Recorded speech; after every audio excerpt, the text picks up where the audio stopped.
The Square Ball Podcast. Hello and welcome to the show, the Phil Hay Monday Club, brought to you by The Square Ball and The Athletic. Dan here from The Square Ball with Phil Hay from The Athletic, going to join us on Zoom in just a second. A quick reminder that for a limited time you can get 15% off the big three legal services, wills, probate and conveyancing, as Michael would say.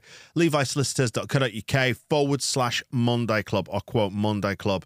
When you contact Levi Solicitors, you can get your regular 10% off your legal fees on everything else as well. Levi's have legal services for you personally and for your business. levisolicitors.co.uk/Monday Club. Good morning, Phil. Hey, a rather wet bank holiday Monday we have here in Leeds. It is. Good morning to you. How are you doing? Yeah, just ticking off these days. Although, based on what happened at the Etihad, we've got a renewed sense of hope. But let's not get into it just yet. Need to start the 15-minute timer.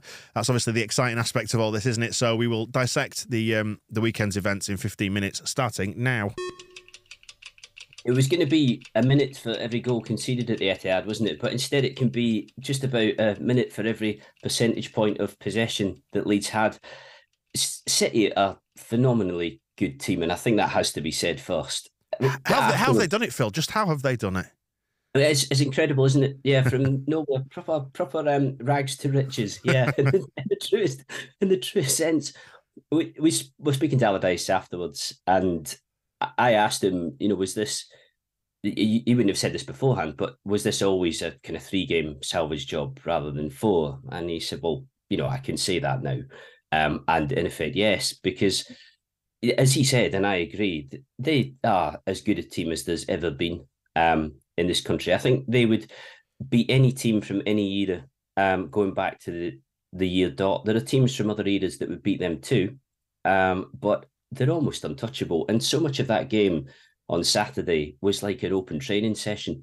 I mean, it was kind of odd in that it wasn't even as if City were piling it on and laying it on incredibly thick. There were long periods of that game where it just was building up the pass rate to an exceptional level. Like, I mean, they completed almost 800 passes. City, Leeds were just over 100. It was incredibly one-sided. But the big surprise at the end being that Leeds almost nicked something from it. And I think that in itself was as much as anybody could have hoped for from that game.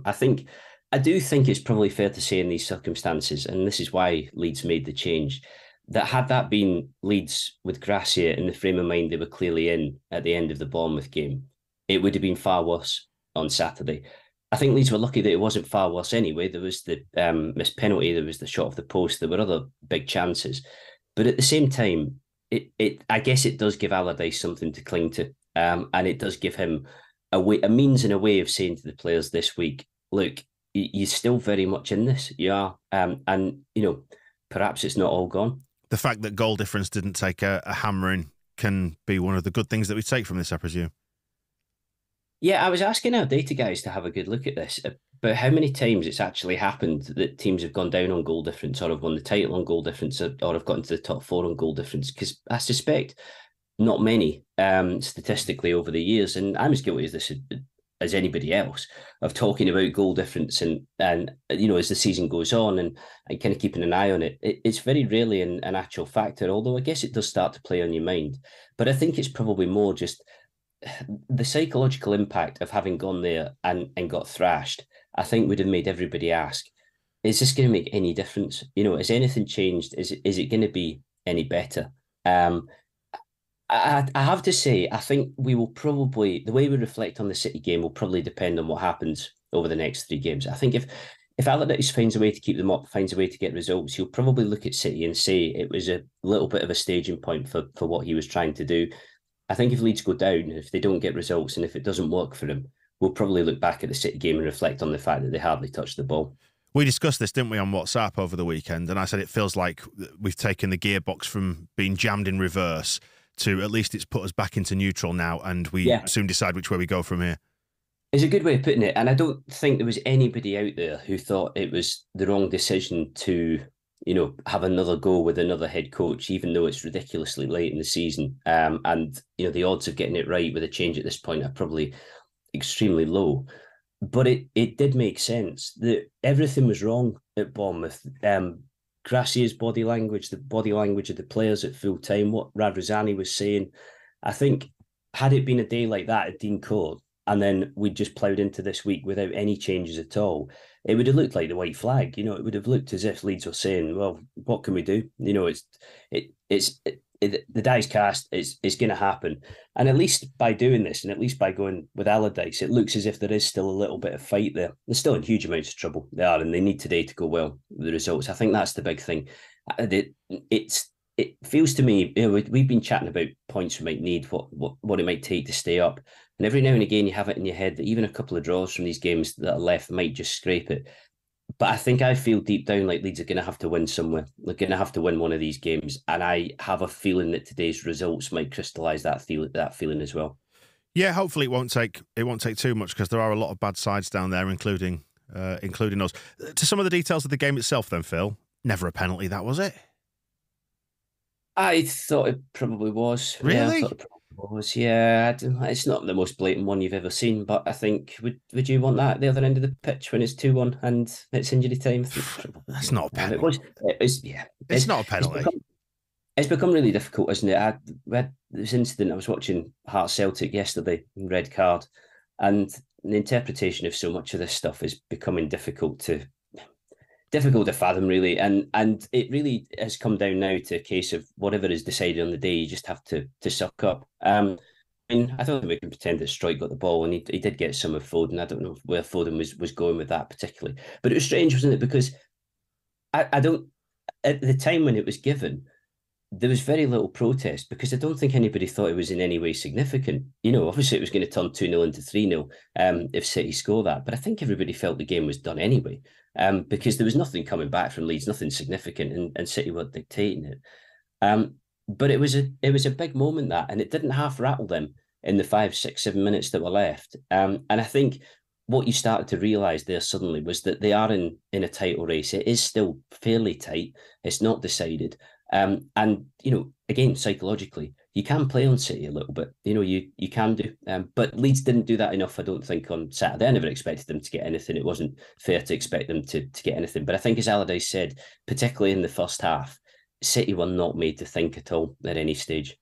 No, and that penalty miss, coupled with the goal at the other end, has just given it's potentially lit the blue touch paper. We said we'll see which way this one goes from here, Phil. But it's given Leeds a little bit of self-belief, and one of the things that we kind of didn't really touch on actually in our post-match stuff on the match ball was the renewed sense of togetherness between the players and the fans as well.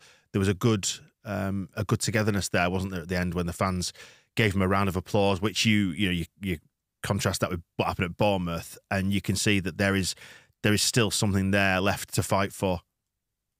Without a doubt, there was renewed energy, I would say, energy in the away end. I wonder what we'd be saying if that penalty goes in and Rodrigo doesn't score. How we'd be thinking about it. But I thought the Rodrigo goal was quite significant, because before the game I'd been looking back at Allardyce in his previous periods and previous jobs where he'd been asked to rescue clubs from a difficult situation, and you could see that at Sunderland he had Defoe, Palace he had Benteke, and Everton he had Wayne Rooney, guys who would score goals for him and come, that sort of one chance, one goal thing that they were capable of. And then you go into West Brom, who were relegated under him, and he just didn't have that. He had Mateus Pereira, but by the time Pereira got into the goals late on, and he was scoring from midfield, there's nobody up front who was chipping in heavily. The season was already blown for them. They were 10 points adrift and they were going down. But I think you can see in the blueprint from Allardyce that what this will depend on heavily is defending much better, taking few risks, but creating the odd chance which somebody takes and somebody has to take. And I think you saw that in Rodrigo on Saturday. It was just that one misplaced header into traffic that falls to him and bang, it's a goal. And I think if that can happen for Allardyce, Leeds have every chance, but I think the margins will be as fine as that. I think it might come down to the odd moment like that where Leeds absolutely have to pounce and absolutely have to exploit it. Would you run with Rodrigo over Pat Bamford at this stage? Because he seemed to be nailing his colours to Bamford's mast. I think I would. It wasn't in any way an easy game to play as a lone centre forward, and the amount of space between Leeds and Bamford, it was 40, 50 yards for a lot of that game. Bamford's hold-up play was not great. He didn't have a good game at all. But, with the amount of possession Leeds had, it wasn't ever going to be easy. And it would have taken a big centre-forward's performance to, excuse me, to have influenced that.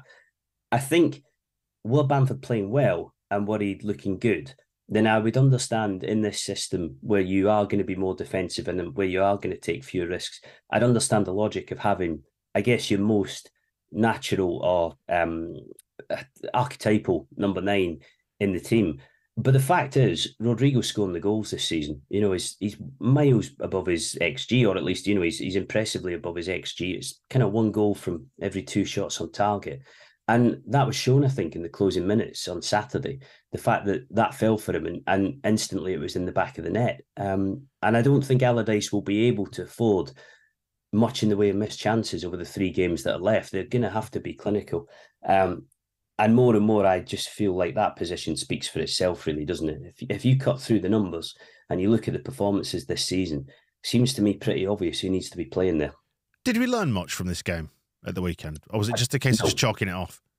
No, I don't think we did. And I think Allardyce almost said that afterwards, that, what can you do really? Okay, you rattle them and you give them a scare in the last 5 minutes. But I think he was realistic enough to see that it could have been 4-5-0 by that point anyway. I guess we've probably learned how Allardyce will try to play this, although it doesn't come as a huge surprise, does it? It's very much what we expected and very much what Allardyce has always done. But Newcastle is a totally different game. And I do think it starts properly now. If they don't play well against Newcastle, if they lose to Newcastle, I don't think much of the optimism that seems, or the kind of quiet optimism that seems to have come out of the City game, I don't think there'll be much of that left. Although, as you say, that does depend on what happens tonight, doesn't it? Not more so than the City ground with Forest against Southampton. How do we want that one to go? I presume a Southampton win is what we're after there. Oh yeah, absolutely, 100%. And failing that, a draw. I think, as I was saying, I think if Forest were to win that tonight, and there's probably quite a high likelihood they will, then you do start to look at Leeds and think, far from just scratching the odd point in these 3 games, they're going to have to win somewhere. They're probably going to have to take 4. They're going to have to turn it on. It's really difficult for Allardyce. I think every time you think about it properly and look at it closely, you understand more what an almost thankless task it is getting thrown 4 games, and particularly these 4 games as well, and getting told, you need X amount from it. It's not easy, and I think he knows that. But he's a confident guy, Allardyce, and I suppose if nothing else, it's a plus point that you've got somebody who, I think I was saying after the press conference, his first one, never let it be said that he's ever sounded fazed by anything, really, Allardyce. It's sort of uber confidence about what he's doing. And I mean, confidence and graft, it only gets you so far. And I think this season has proved that if you're short of quality, then in the end, you do suffer. So I don't know about you, but I don't find it any easier to call this after Saturday, and it might be easier to call after tonight's games. Yeah, absolutely. I think it was always going to be the case, wasn't it, where we'd go into the final 3 knowing what we had to do from those 3, which is, a logical conclusion based on looking at the fact that you got Manchester City. And there's the thing is, going back to the goal difference, Forest are on -32. Everton are the same as us on -25, albeit we've scored more than them, but they are yet to face Man City. So this is where you hope that Man City get their shooting boots back on and Haaland does us another favour. Yeah, I mean, as I say, I'm not convinced that it'll come down to goal difference in the end, but that's certainly a game where you're looking for City to win and win comfortably. I mean, I still feel, having watched Everton and Leicester at the King Power last week, I still feel that Leicester are better placed than Everton to stay up. Everton looked extremely limited, and I don't think you really felt the cavalry coming with Everton either. That there isn't a huge amount behind the scenes or on the bench that they can really turn to. That, I think, is the really ludicrous thing about City picking through their bench. It's basically a list of players who would get into who aren't in the starting lineup, who would get into any team, Grealish and others. And the gulf is ridiculously big, and I think we say this a lot. Football is going to have to think about that at some point. It's going to have to consider what it does. But yeah, you're right. results elsewhere are going to be critical to this. They absolutely are, and starting this afternoon and this evening. Just over a minute left, Phil, so we'll wrap it up in a second. But I just want to ask you about West Ham and the fact they beat Man United, so they're now on 37. They're out of it, would you say, given what's happening down there? Yeah. Maybe for the best as well, going into I know we're always clutching at straws here, but we're going into they're in a sequence of 7 games in 21 days. I think the maths works out at, and we're the final game in that sequence. It'd be quite nice for them to be on the beach and in a European final after they play us. So eyes off the ball in the Premier League, eyes on the European competition. Well, this always happens at this stage, doesn't it? Where you start to try and decide or deduce who's really committed, who needs to have a breather, who might help you out by not really pulling a leg. I think Tottenham on the last day of the season probably fall into that category as well. I suppose, again, reason why it's good that you have somebody who is perhaps defensively a bit more savvy than most other managers, because the thing about Tottenham is that even if they turn up and play poorly, if you've got a really porous defence, then Kane's going to score at some point, isn't he? Or Son's going to score, or Kulusevski, whoever else. So you hope that this will work out for Allardyce, and you hope that what you saw, the best of what you saw on Saturday, brief though it was, clicks in, does the job.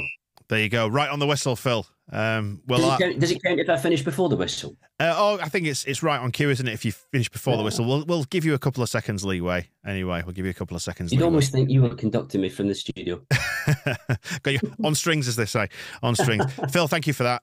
15 minutes summarised. Like you say, it's all going to come down to what happens at the City Ground tonight. That probably frames the rest of it, doesn't it? And we'll see where we are when we reconvene on the Phil Hayes Show towards the back end of the week. That's over on the Athletic feed. Any plans for the rest of the bank holiday? Are you going on the Athletic Football podcast after this? Yeah, we're on that shortly. We've done a big read today about what it's called Leeds United, what happened, and it's the story of how it's come to this from that high water mark in this in the summer of 2021. So I've read of that if you fancy.